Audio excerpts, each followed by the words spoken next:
1996 was one of the most important years of WCW's entire existence, and I want to cover the year in a similar manner to the WWF 97 and 98 videos I recently put on the channel. 1996 is really a tale of two halves for World Championship Wrestling, before Bash at the Beach 96 and after Bash at the Beach 96, and watching how the company flipped the switch after the NWO debut is really fascinating to me, because you could really view the arrival of the NWO as a company reset. Everything changed when Hulk Hogan and Nash joined forces to take over World Championship Wrestling. It's not all cut and dry though. WCW had a bit of an identity crisis too in the months that followed Bash at the Beach. Some holdover rivalries and storylines kinda clashed with Eric Bischoff's vision of new, more reality-based WCW broadcasts. But we'll look at all this in today's video. We'll go month by month again so you can see how the company evolved over the year. So let's get started as we check out WCW's groundbreaking 1996.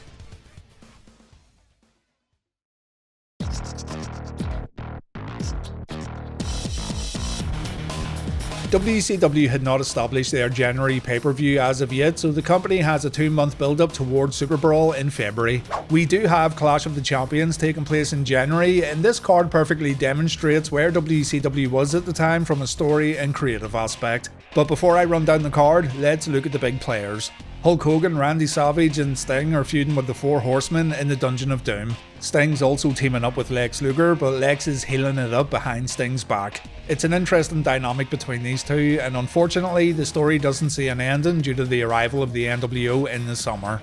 The night before Clash of the Champions 32, Randy Savage defeated Ric Flair for the WCW World Heavyweight Championship. A pretty big deal, seeing as the WWF are yet to have their world title switch hands on Monday Night Raw. The title change highlighted that anything could happen on Nitro, and so fans were encouraged to tune in every week if they didn't want to miss out on big moments. Hulk Hogan made it clear that he wanted a title shot against his friend in the future. Macho told Hulk he'd have to earn it. So it looks like we're on track for a Macho vs Hogan match in the near future.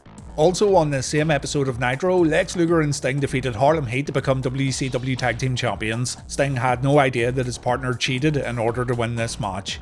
We arrive at Clash of the Champions, and here's the card. The Nasty Boys vs Public Enemy, Dean Malenko vs Alex Wright, Kevin Sullivan beating up an Elvis impersonator, Brian Pillman vs Eddie Guerrero, Sting and Luger vs the Blue Bloods, Psychosis vs Conan, Colonel Robert Parker and Sister Sherry's Las Vegas wedding. And the main event featured the Dungeon of Doom's Giant teaming up with the Four Horsemen's Ric Flair to take on Hogan and Savage. One of the highlights of the show was the return of Miss Elizabeth as she escorted Hogan and Savage to the ring.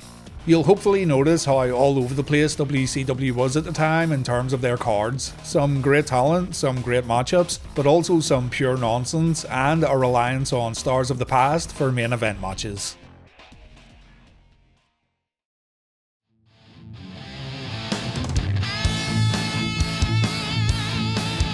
SuperBrawl 6 takes place 2 weeks after January's Clash show, and Macho Man loses the World Championship in a semi-main event cage match. Miss Elizabeth turns on Randy to side with Ric Flair and Woman, so that Savage vs Hogan tease was all for nothing.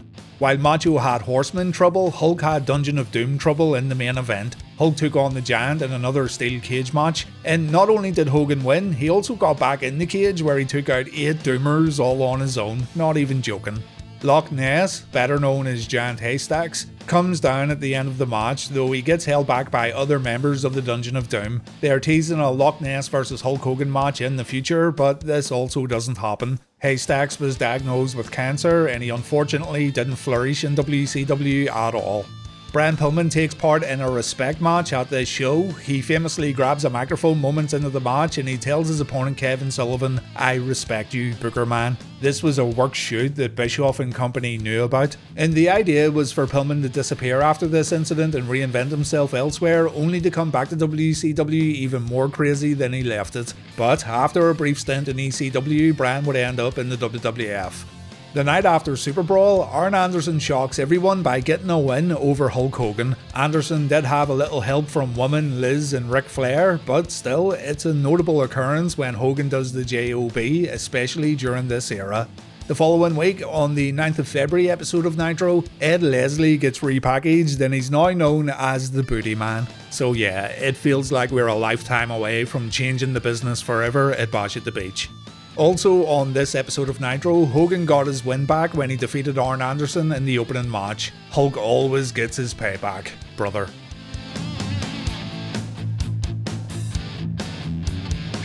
The March pay-per-view is Uncensored, and boy did WCW put on a fucking doozy for the main event. Hogan had already proven he could take out the Dungeon of Doom single-handedly, so Ric Flair and Arn Anderson decided to join forces with the Doomers to try and end Hogan and Savage for good. The Dungeon of Doom brought in 2 new members, Zeus, now known as Z Gangsta, and this big boy right here, who was originally known as the Final Solution. The dimwits at WCW didn't realise how sensitive such a name would be, and he got renamed to the Ultimate Solution. The Horsemen in the Dungeon of Doom were going to take on Hulk Hogan and Randy Savage in a Doomsday cage match at Uncensored. Seeing as Lex Luger had also become associated with the Dungeon of Doom while still tagging up with Sting, he too was put in this Doomsday cage match. He left the Stinger high and dry, and so the Stinger had to find himself a new tag team partner to take on the Road Warriors. So Booker T stepped up to the plate, giving us one of the more random tag teams that were presented on WCW television. Hogan and Savage won the Doomsday cage match because, of course they did. And fans of WCW were now getting a bit fed up with Hulk Hogan getting pushed so much. The Doomsday cage match certainly wasn't the tipping point. Hogan had gotten booed in the Carolinas and other WCW strongholds during Nitro broadcasts, but having Hogan steamroll through his opponents in the manner he did at Uncensored wasn't helping a single bit. Also, at Uncensored, fans got a glimpse into the future when Conan wrestled Eddie Guerrero. The contrast and in-ring action between this opener and the main event was, and still is, jaw-dropping. And Diamond Dallas Page lost the beautiful Kimberly to the Booty Man because Kim just couldn't resist the booty, I guess.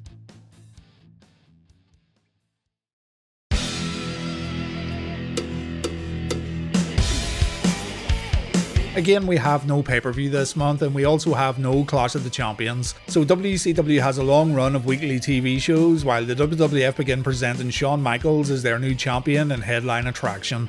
We're continuing on with the same babyfaces at the top fighting the same heels at the top, though the relationship between the Dungeon of Doom and the Four Horsemen has started to break down, and we're seeing a few matches featuring members of these two teams. One of these bouts takes place on the April 29th episode of Nitro, The Giant vs Ric Flair, and Giant was able to take the World Championship away from the Nature Boy after Flair took a chokeslam, making the big man a 2-time WCW champion after not only being in the company for a year. Also in April, the company began airing vignettes for everyone's favourite wrestler. The Blood Runs Cold videos were to signal the arrival of Glacier and the start of a new over-the-top storyline that was heavily inspired by Midway's Mortal Kombat franchise. However, the arrival of the NWO put the storyline on ice, showing how bad WCW was at planning for the future. The company allowed these vignettes to keep airing on TV for months, even when the arrival of Glacier was heavily delayed.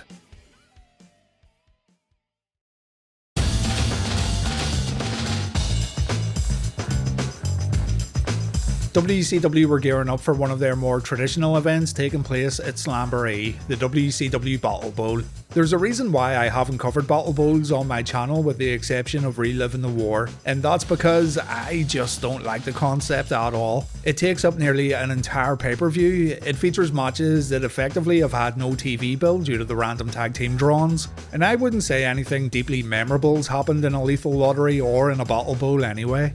This one, however, was quite important for Diamond Dallas Page, the winner of the Battle Royal and the winner of the Battle Bowl ring. This was Dallas's first ever major win in WCW, and that's because Eric Bischoff was always afraid of pushing Dallas and the push being seen as favouritism, at least according to Kevin Nash. DDP and Eric were good friends, and giving Dallas big wins on pay-per-view was always met with a little hesitation. But Dallas came out on top here, and it was the right call. WCW needed to push different guys in a big way, though to be fair also, it would take DDP a lot more time before he truly became a big player. Because DDP was technically eliminated during the Battle Royal, but the referees didn't see it, the Championship Committee decided that Dallas would not get his promised title shot against the Giant at the Great American Bash next month, and instead, that honour would go to Lex Luger. So clearly, WCW weren't putting all their faith in Dallas just yet. Then, here we go. On the 27th of May, the WWF's Razor Ramon showed up to Nitro and everything changed. Scott interrupted a match between... go ahead, see if you can remember. It was Steve Dahl versus the Mauler, better known as Mike Enos. And the manner in which Scott talked made it seem like he was coming from the WWF in order to begin a company takeover. Scott referred to Ted Turner as Billionaire Ted, a name the WWF came up with when poking fun at Turner on their TV shows. He referred to Macho Man as the Nacho Man, and he referred to Mean Gene Okerlund as Scheme Gene, also names that the WWF came up with back in January. Hall said that WCW began this war, and so Scott had a challenge for Eric Bischoff. If World Championship Wrestling want a war, they're gonna get one. A bit later on, before Nitro went off the air, Scott said this war should be settled in the ring, and he said we are taking over, implying that there were more people who thought the same way Scott did. Scott Hall's return to WCW was extremely well received, and it fascinated a lot of fans. So much so that within a matter of weeks, WCW would begin beating the WWF on a consecutive basis in the weekly TV ratings.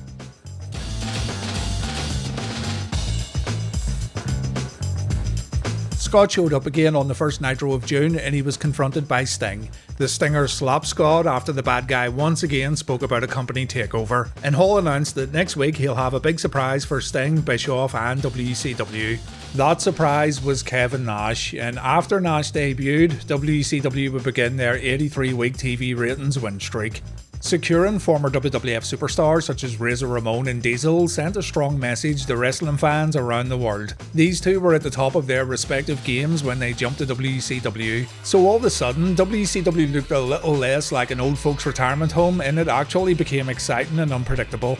Hall and Nash wanted to face 3 of WCW's best. These two, known as the Outsiders, promised they had a third man waiting in the wings, but fans would have to wait a little to see who the third person was. Eric, in storyline, met with Turner executives to get the all clear to allow the 6-man match to take place at Bash at the Beach, and Bischoff would deliver the news to the Outsiders at the Great American Bash taking place on the 16th of June.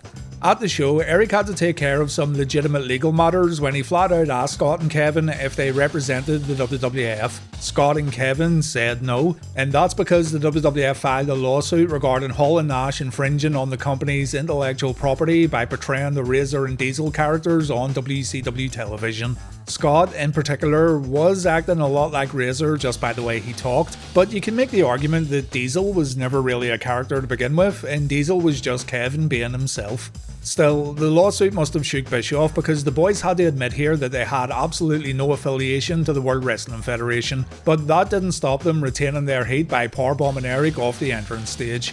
Also, at this pay-per-view, Lex Luger faced the Giant, but the total package was unable to win the WCW Championship. And during a tag team match against Ric Flair and Arn Anderson, Steve McMichael turned on his partner Kevin Green, and Steve became a member of the Four Horsemen. McMichael was seen as one of the worst ever members of the prestigious faction. However, his efforts, no matter how bad, are remembered quite fondly by wrestling fans today. Rey Mysterio also made his WCW debut on this show. Absolutely no pressure at all making your debut on a live pay-per-view, but Rey did a hell of a job here during an exciting match against Dean Malenko. On the next episode of Nitro, Mean Gene informed viewers that the Giant, Lex Luger, Ric Flair, Sting, Hulk Hogan and Randy Savage had put their names in the hat to compete against the Outsiders and their mystery third man. And after a random draw, the names selected were Sting, Luger and Randy Savage. The final Nitro of the month saw the Outsiders intimidating Lex, Sting, the Steiners and Harlem Heat by jumping the guardrail. The moment they showed up, a ton of police officers hit the ring and it did feel very spontaneous. The Outsiders laughed about this backstage, saying the decision to do this made the WCW guys look like a bunch of chumps who needed backup from the police. But I think it worked out well and it came across good on TV. The Outsiders seemed like a real threat to the entire company.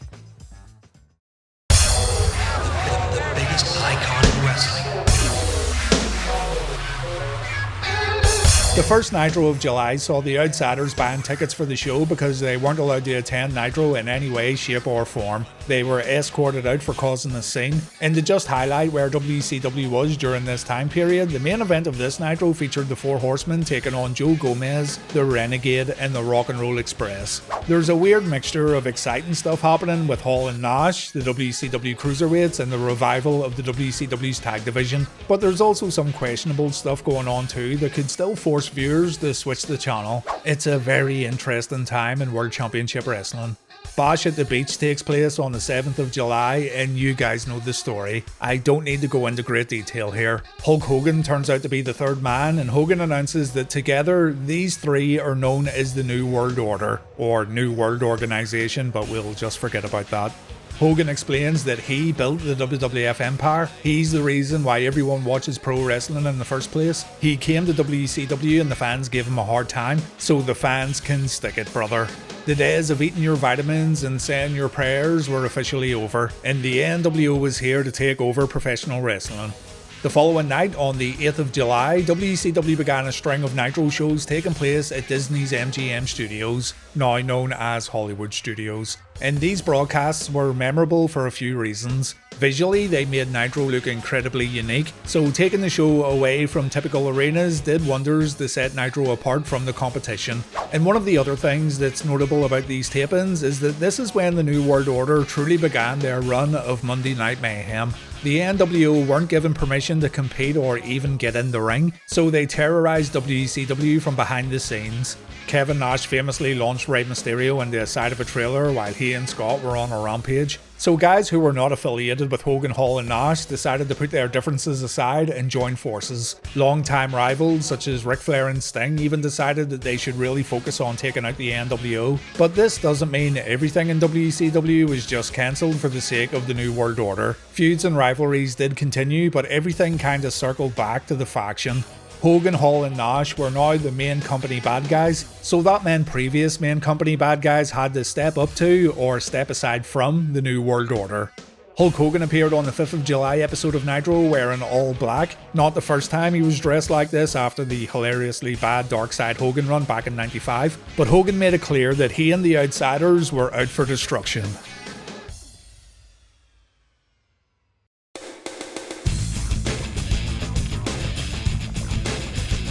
WCW were busy in the month of August. Not only did they have their first ever pay-per-view at the Sturgis motorcycle rally named Hog Wild, they also had a Clash of the Champions taking place a few days later. Hog Wild takes place on the 10th of August. The name of the show would have to get altered to Road Wild due to legal issues with Harley Davidson over the word hog. And at this show, Hulk Hogan defeated the Giant to become WCW champion. The championship belt was then defaced as the letters NWO got spread on the centre plate, and members of the New World Order would now refer to this belt as the NWO World Championship. Ed Leslie, Mr. Bootyman himself, was beaten up by Hogan and the Outsiders at the end of the show, a way for Hogan to cut ties with his past and show he didn't care about his old friends. Sting and Lex Luger were unable to overcome the Outsiders in the semi-main event. It was made clear here that official Nick Patrick was in the NWO's pocket, so what hope did WCW have if their officials were also working for Hall, Nash and Hogan? Away from the NWO stuff, the Cruiserweight division was really flourishing in WCW, proven by a good opening match at Hog Wild between Ultimo Dragon and Rey Mysterio. As a matter of fact, Rey also had a fantastic opener at last month's Bash at the Beach against Psychosis, and these matches would begin a trend of WCW having insanely good openers on their pay-per-views that featured wrestling not available anywhere else in the United States on this kind of scale. Not only were audiences captivated by the NWO storyline, they were also getting treated as some of the absolute best wrestling in the whole world. Lex and Sting got another shot at the Outsiders 2 days after Hog Wild on Nitro. This was Hall and Nash's first official match on Nitro, and once again Nick Patrick helped the Outsiders, which resulted in the Horsemen coming out to help Sting and Lex. Then, at Clash of the Champions, Ric Flair got a shot at Hollywood Hogan's World Championship, but he was unable to win the gold. Very fascinating seeing the roles being reversed here, with Hogan being a bad guy while Ric Flair was now the babyface. Fans were already starting to pick up on how most NWO related matches ended with interference or run-ins. No one knew that this was going to be the new normal moving forward. On the 19th of August, Sting, Lex Luger, Ric Flair and Arn Anderson agreed to team up together for an upcoming War Games match at Fall Brawl in September, and Fall Brawl would prove to be another important night in the history of World Championship Wrestling.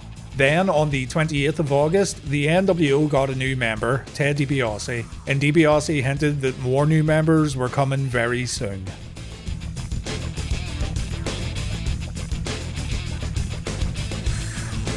The first Nitro of September saw the NWO get another new member, the Giant. Giant and company interfered during a Dungeon of Doom vs Horseman match, and from here, a rapid expansion began that would see more and more people join the Black and White, which still, to this day, people see as a huge mistake. The following week, it looked like Sting had joined the NWO when he attacked Lex Luger outside the arena. Remember, this was mere days before War Games, and so Lex and company were very concerned about Sting's motivations heading into the pay-per-view. Sting told Anderson, Flair and Lex that it wasn't him who launched the attack. It must have been someone imitating him because the Stinger is 100% behind WCW. And because his so-called friends and colleagues didn't believe him, Sting decided to walk out of the War Games match at Fall Brawl after taking care of the bogus Sting that was hired by the NWO. The following night, WCW lost a huge player in their war against the NWO and Sting said he was going to go home for a while. The Icon felt hurt that the company and the staff at WCW didn't believe him in the run-up to War Games, but over on Team NWO, the expansion continued when Sean Waltman joined up on his first night in the company. Now known as Six, Waltman's inclusion meant the NWO had grown considerably over the span of a few weeks, and the group would continue adding new members right up until they disbanded.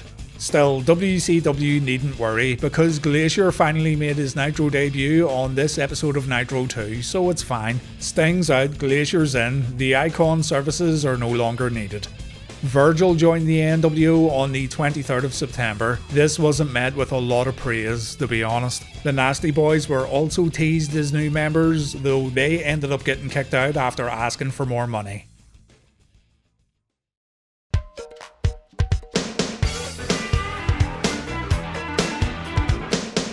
Jeff Jarrett shows up to Nitro on the 7th of October 1996. Like it or not, he would get positioned as a main company player when Vince Russo took over booking duties in late 99. Hulk Hogan was able to get Miss Elizabeth to join the NWO against their will. This helped reinforce Macho Man Randy Savage as one of the faction's main opponents, though his efforts to save Liz never quite worked out. And things got personal here when Liz sent Macho a very heartfelt video message on Nitro, a message that did the impossible. It silenced the Macho Man Randy Savage. We learn on the 21st of October episode of Nitro that Jeff Jarrett and Ric Flair have a close relationship, and it looks like Jarrett's being positioned as a future horseman. And we also learn that Sting is not representing WCW anymore, but he's not part of the NWO either. Wearing his soon-to-become iconic black and white crow face paint for the very first time, Sting took jabs at the NWO's bogus Sting, calling him nothing but a cheap imitation. And while the NWO were prepared to welcome the real Sting into the faction, the Stinger didn't agree nor disagree to turn bad. He said if there's one thing that's sure about Sting, it's that nothing's for sure, and the Icon wouldn't speak again into a live microphone for over a year. Little tidbit here for you, Sting did cut a promo on the WCW Nitro video game for the character select screen, so technically this is the first time fans heard Sting talk since cutting this promo on Nitro. You really think you're ready for the Stinger? You really think you're ready for the Scorpion Deathlock? You think you're ready for a fatal encounter? This black and white version of Sting would serve as the NWO's main adversary, and he, alongside Hollywood Hogan, would shatter pay-per-view records when they finally locked up at Starcade next year. The build-up to Starcade 97 was truly masterful, and it all really began on this episode of Nitro. Halloween Havoc 96 had some good matches, including Dean Malenko vs Rey Mysterio in the opener, DDP taking on Eddie Guerrero, Six locking up with Chris Jericho, and our main event featured the Megapowers exploding one more time when Hulk defended his world title against Macho. The Giant would help Hogan secure the win, and before the pay-per-view went off the air, Roddy Piper showed up to challenge Hollywood. No doubt, Roddy Piper's a legend and any company would have been really lucky to have him on their roster, but there was a feeling here that WCW were going backwards by bringing in more old-timers instead of focusing on the stuff that was working so well. WCW's mid-card during this era was second to none, as proven at Halloween Havoc. These guys in the mid-card would struggle to get opportunities, and this struggle would cause a lot of trouble for WCW as the years went on. Too many guys went underappreciated and the company would pay for it dearly. Sting was spotted on the final episode of Nitro in October watching the action from the rafters. No one knew what Sting's intentions were, but everyone was very eager to see what Sting would do next.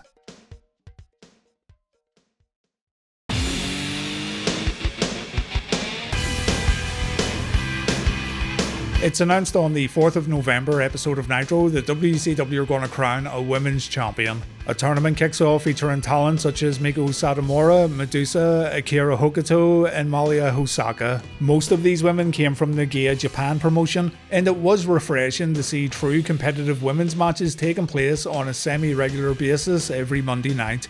The championship didn't stay around for long though, seeing as none of these women were actually signed to full-time contracts, but I don't think Bischoff gets enough credit for pushing women's wrestling on primetime TV during this era. He saw the potential and he tried to put it out there. Speaking of Eric, Bischoff goes on the road to try to find Roddy Piper, but he seems to be having problems finding the hot rod. Eric was eager to find out if Roddy was going to fight the NWO, but it seems like Piper's running scared. Kevin Nash and Scott Hall make moves to bring DDP into the NWO. The payoff for this little campaign wouldn't happen until early 1997 though. Sting steps into the ring on the 11th of November for the first time since his promo with the NWO, and he drops Jeff Jarrett with a Scorpion Death Drop. And also on this episode of Nitro, Roddy Piper sent in a tape of his I'm Your Man music video, which was supposed to include some sort of hidden message. That message can be found seconds into the video in a marquee shown that reads Rowdy Roddy Piper vs Hulk Hogan. The next week, Piper shows up. He reveals that he was home when Bischoff came looking for him, and he's unsure why Eric was unable to get hold of his agent. So it's made clear that Eric didn't actually go hunting for Piper, and Eric was trying to keep Piper away from Hulk. Eric Bischoff is then revealed as a member of the NWO, and another little tidbit that's sometimes forgotten is the fact that Eric was actually the real fourth member of the faction. The following week, during an in-ring promo, Eric explained that he met with the Outsiders after he took the powerbomb at the Great American Bash. He explained that he knew WCW didn't have a chance in hell after witnessing how destructive Hall and Nash were. So in storyline, he agreed to join the NWO even before Hulk was revealed to audiences as the third man, and Bischoff was working for the faction ever since Bash at the Beach. Our next pay-per-view is World War III 96. The NWO's Giant wins the Battle Royal, which secures him a future world title shot, and this would cause some contention within the New World Order. Also at this pay-per-view, Roddy Piper signed a match contract to face Hulk Hogan at Starcade, but he paid a hefty price for this after the NWO attacked him.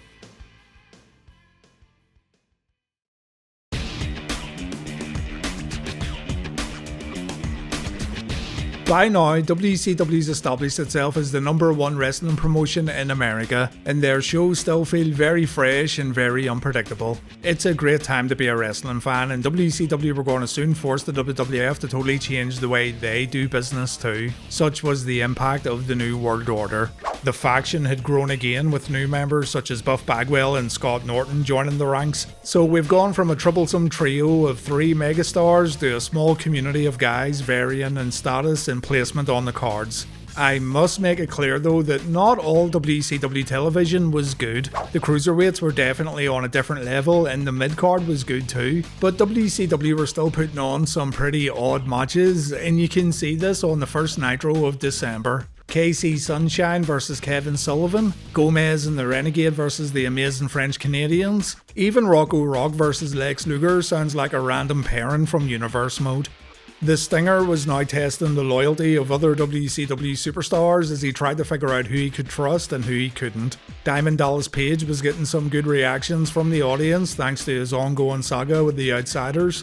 The NWO got another questionable new member when Michael Wallstreet was brought on by Ted DiBiase, and WCW was putting focus on the upcoming Piper vs Hogan match taking place at Starcade.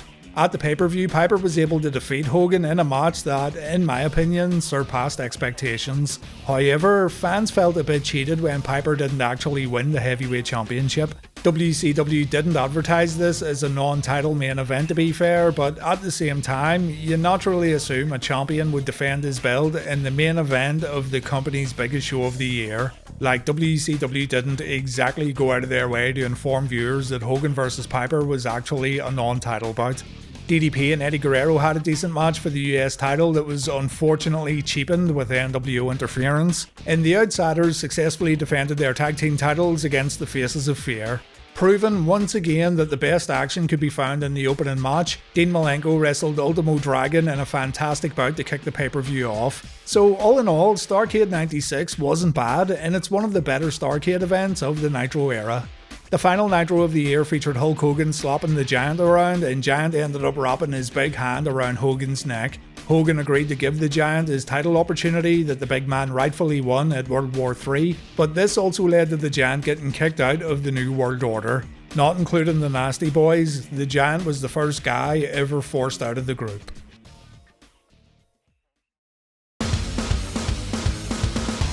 What a year 1996 was, and it was kinda bittersweet for me going through all this again. Right now I'm in the middle of 2000 WCW and my Reliving the War series, and looking back at how awesome the company once was is enough to make you cry. How this company went from the highest of highs to the lowest of lows is pretty shocking, and it goes to show the importance of staying motivated and always thinking about what's coming next. But there you have it, 1996 WCW. 1997 was also a pretty good year for the company, but I think 96 felt a lot more exciting and a lot more innovative. Seeing Nitro evolve in such a positive way was incredible, and it really is a shame WCW couldn't stay innovative as the years went on. I will be covering more years in this manner in the future for both WCW and WWF, so stay tuned, or better yet, hit the